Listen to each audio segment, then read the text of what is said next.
ஏடே கல்லாமணி ஆடுமா, கண்ணாமூச்சி ஆடுமா, கல்லாம்புலி ஆடுமா? சீக்கிரம் சொல்லுங்க. 11 மணிக்கு சக்திமான் போடுவோம், நான் ஓடிடுவேன். லே கோயில்ல மணி அடிச்சிட்டு மணி 11 ஆயிட்டு, நான் போறேன் சக்திமான். லே நல்ல வேளை நம்ம போறதுக்கு முன்னாடி வந்துட்டோம். சக்திமான் சக்திமான்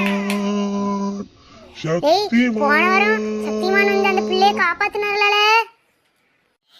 ஆமா நிக்கி, அந்த சித்திக்கு